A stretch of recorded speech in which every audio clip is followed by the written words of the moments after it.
everyone. Welcome back to the Talkoffame podcast. I'm your host, Kylie, and today we are honored to have Sam Weinberg. Sam is the executive director and co-founder for Path to Progress, which is a no-holds-barred group led by Gen Z developing the future of progressive policy while building political power for young Americans.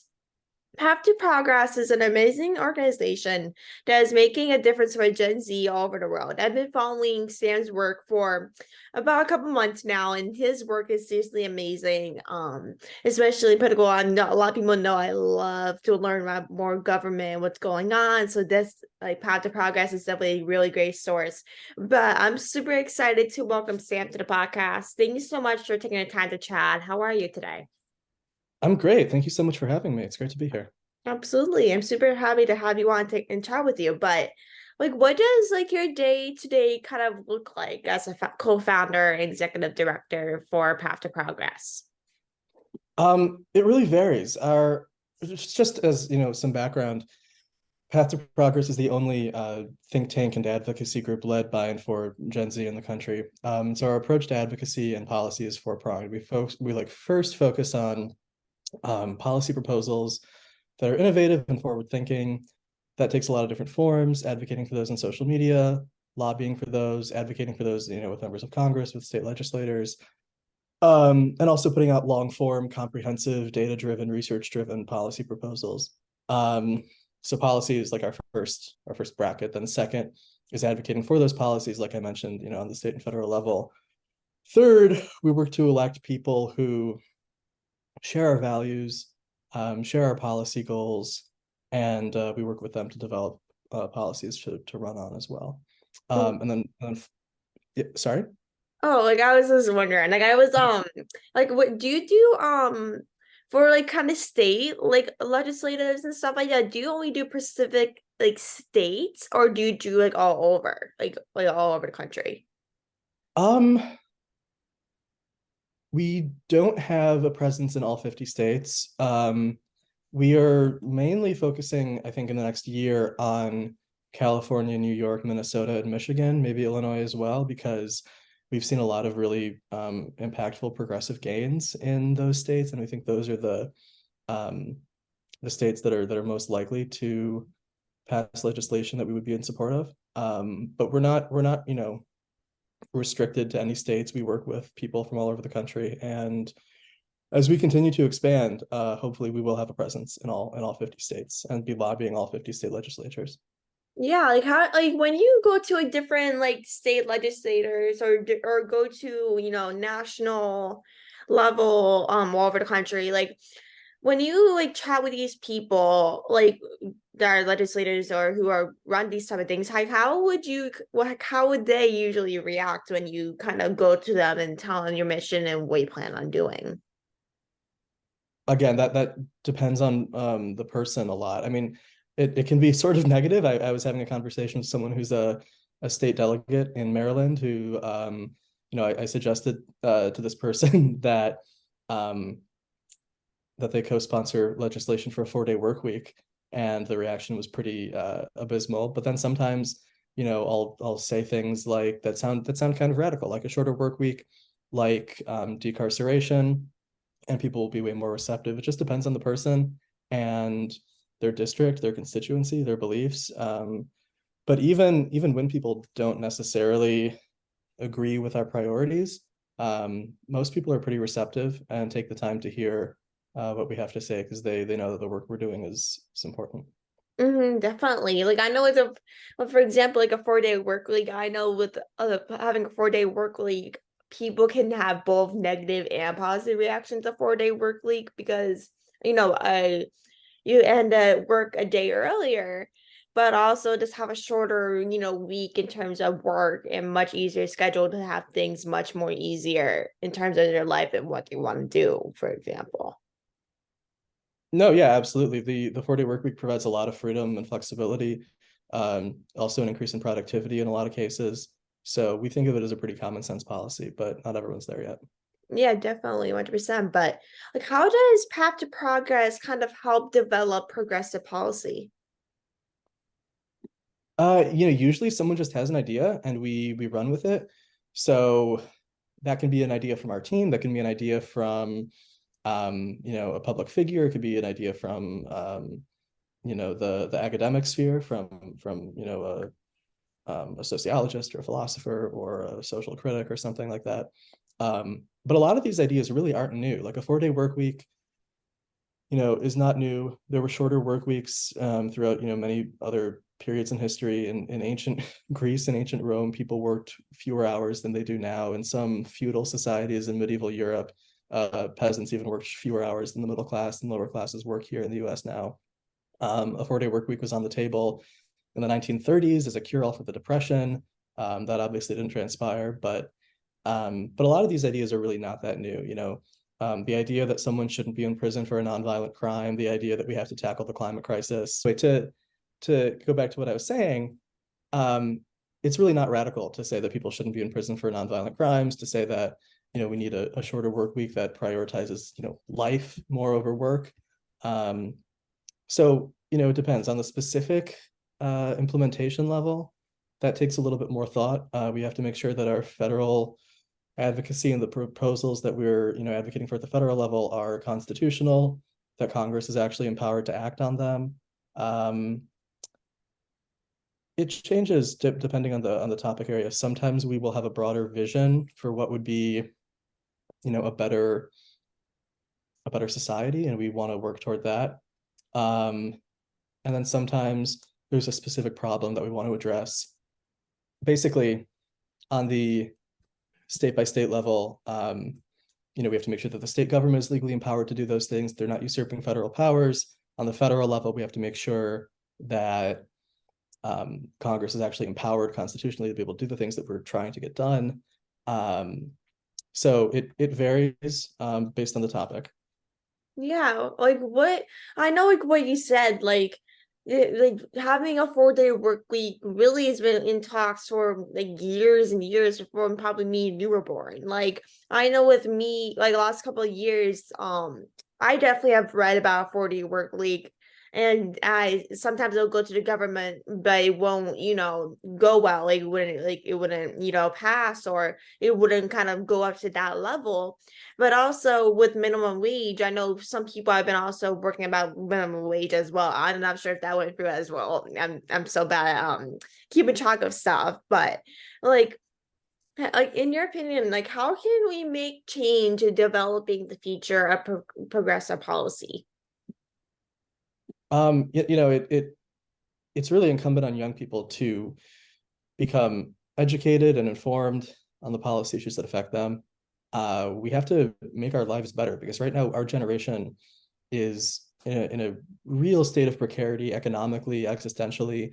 A lot of people who are Gen Z and Gen Alpha and younger millennials too are kind of concerned with some validity that the world is going to take a big turn for the worst. We're the first generation that is uncertain that if we're going to be able to afford a home. We're drowning in debt from medical bills, from student loans. So we really have to make those changes, get out and vote, educate ourselves, keep informed, and keep advocating for the things that'll affect us.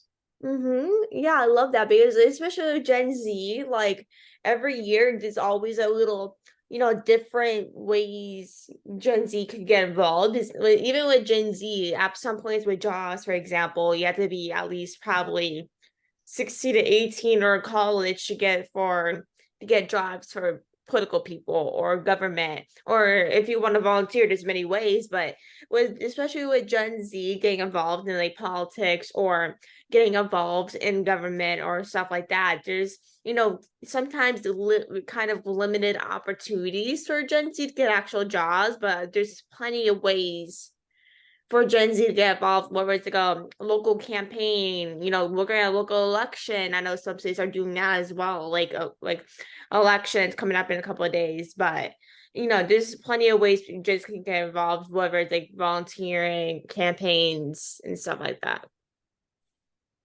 Yeah, absolutely. There are lots of different opportunities to get involved, both professionally and as a volunteer. some of the campaigns that I am familiar with have volunteers, as young as like 12 or 13. I've phone banked for Barack Obama when I was 9. Yeah, there are lots of ways to get involved. And like, why do you think like Gen Z should have, political power and wonder, especially like you said, 12 or 13-year-olds can get involved, some campaigns, but why do you think Gen Z should have political power? No, I mean, like I said, we have to, right? We need the political power to make our lives better, to make our situation less precarious, and to, solidify an environmentally and financially stable future. The people who are currently legislating for us are not doing the things that need to be done on guns, on reproductive rights, on climate, on healthcare, on labor, on so much more.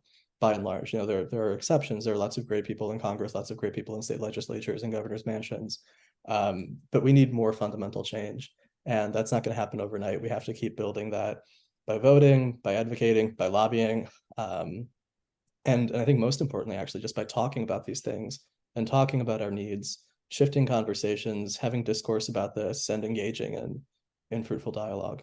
But fundamentally, Gen Z should have political power because we're people and we deserve representation.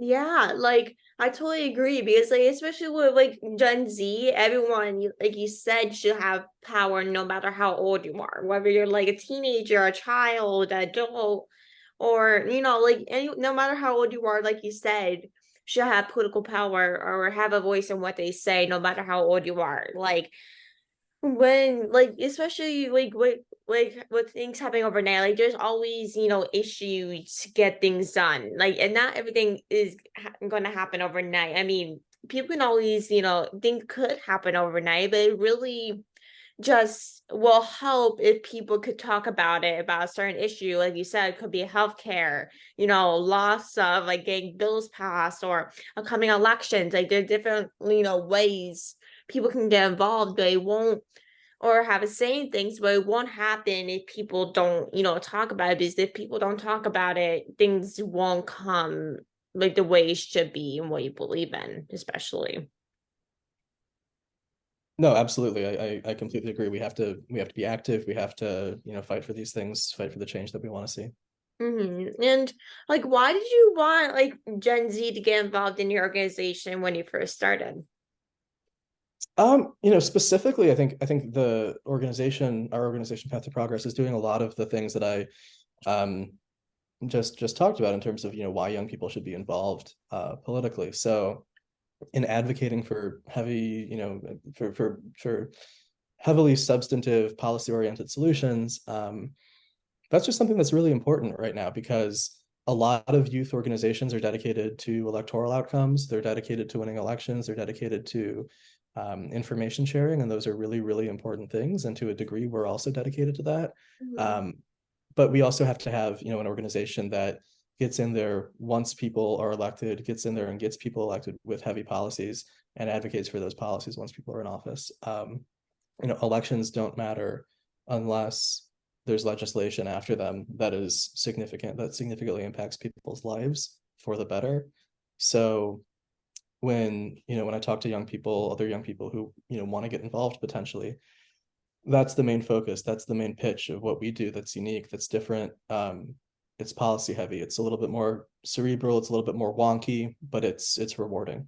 Yeah, it really is rewarding because I know like with a lot of Gen Z people, there are all oftentimes they're reaching out to different like local people, or even oftentimes national wise they're reaching out to people to get involved or to reach out something about what's going on, whether it is a society thing it's getting popular right now and they want their local senators or congress people or even the governor that they want to really just get involved and learn about this issue, because there's plenty of hotlines that you can really reach out, or emails or numbers you can reach out to. But in terms of like with Gen Z getting involved, like I know when oftentimes when people talk with people that are in Gen Z, they will most well probably I've noticed will probably most likely, not always, but will listen to them since they're young, and people love to have Gen Z kind of get a say in different matters. So I definitely realize that people love to have Gen Z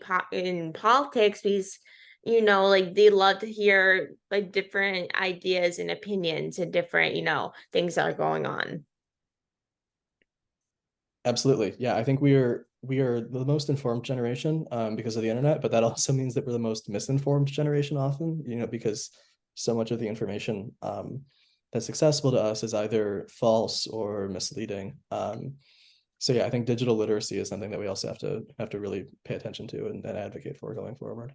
And do you think like the 2024 election will bring more Gen Z voters, or do you think you'll kind of bring like kind of, less voters than previous years? I definitely hope so. I think it'll definitely be an uptick from 2022, since 2022 was a midterm and we had about, I think, 27% of eligible 18 to 29-year-olds turn out. In 2020, there was record high voter turnout in a presidential. About 50% of 18 to 29-year-olds voted. And it would be really fantastic if we exceed that number. I hope we do. I think, myself and a lot of other people are really working hard to make sure that that happens. Mm-hmm. But at the same time, it's not certain, and we're going to have to really fight for high turnout. We're going to work really hard, because right now, a lot of young people, myself included, are not seeing what we need to see from a lot of the people we elected. A lot of our representatives at all levels of government are right now failing to earn our votes and need to um, pivot in the direction of the climate, of human rights, of financial stability, just making everyone's future a little bit more certain and stable. Yeah, like I love what you said there because when, people have different elections every 2 or 4 years and actually are locally, I think every year is kind of, a struggle for, votes, especially Gen Z wise. I feel, like most Gen Z kids kind of, don't have an interest in politics or just kind of do have an interest but don't want to vote. Is probably one of two main reasons people don't want to vote, especially Gen Z, because they might not have a reason to vote or they believe, they don't have a say or they're just not interested in voting because sometimes people can be think it's pointless, which I completely understand, but also like your voice can also help shape the way our country is and also locally and state wise. Yeah, I completely agree. People think, oh, it's just one vote, it's not going to matter.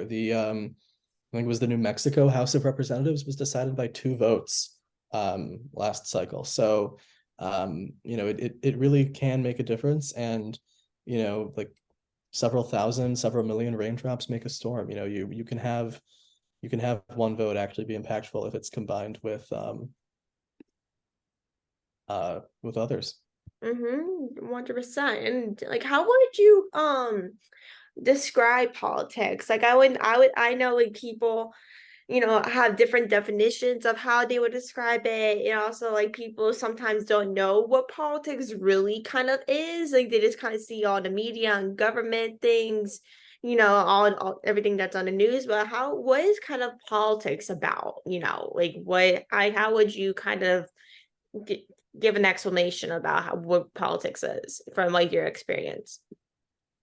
Yeah, I mean, it kind of depends on who you're dealing with and what you're advocating for. I think um, in the late 1800s, the satirist Ambrose Bierce said that politics is the conduct of public affairs for private advantages, and that's pretty cynical, but I think it's quite true still. But politics also has a lot of ways that we can tangibly improve people's lives. Um, that's what politics is to me, or at least what it should be, and we can make it more so by voting and by electing the right people and advocating for the right policies. But essentially, politics is the opportunity to make people's lives better, to make your own life better, to make your loved ones' lives better, to make the country and the world better. And again, we're not quite there yet. We don't have people who are dedicated to that, pursuit to the degree that we need to. But ultimately, things that we've seen over the past few years, like the Inflation Reduction Act, the Child Tax Credit, the Chips and Science Act, um, those are things that will tangibly or did tangibly uh, improve people's lives. Things that the government does, things that our elected officials do, can make really, really significant changes to the way that we live our lives day to day. Yeah, it really could make a different change depending on like with acts. Like every act can really just like make a change, whether it's a good change or bad change depending on the act. But you really every act always has a special meaning to different ways they come in certain topics. Because of course different acts and legislature come in different ways in terms of whether it's like childcare, work hours. There's so many different things people like acts and legislatives can really touch. But like what like the last thing I wanted to touch on real quick before we head off is what can we kind of expect in the future for Path to Progress? That's a great question. And thank you for it. Yeah, we are going to be continuing doing what we're doing, engaging people digitally, advocating for legislation, writing legislation, um, ideating policy proposals, working with candidates. I think the space that we're trying to occupy is a strange combination of like a think tank and an advocacy group. I think the issue with a lot of think tanks is that they develop ideas and then don't advocate for them. But that advocacy has to be there because there's no point in having ideas if you're not going to try to implement them. So in the future, we're going to be putting out comprehensive policy proposals on issues that affect young people. The first ones that we're working on are going to be about a 4-day work week, about lowering the voting age to 16, enshrining reproductive rights in the Constitution. And then further down the road, we want to do polling and message testing on a lot of these ideas to see where young people are at ideologically. And we want to be drafting legislation, advocating for it, like I mentioned. But I think we're taking a pivot into hard policy specifics a little bit more than the digital stuff that we've been doing recently. So keep following along. And if any of your listeners don't follow Path to Progress, go on Instagram. It's Path to the number 2 Progress, and then on Threads it's the same, and on Twitter it's Path to Prog, PROG. So yeah, keep following along with what we're doing. We're going to be putting out a lot of comprehensive policy proposals on a lot of issues that are affecting young people.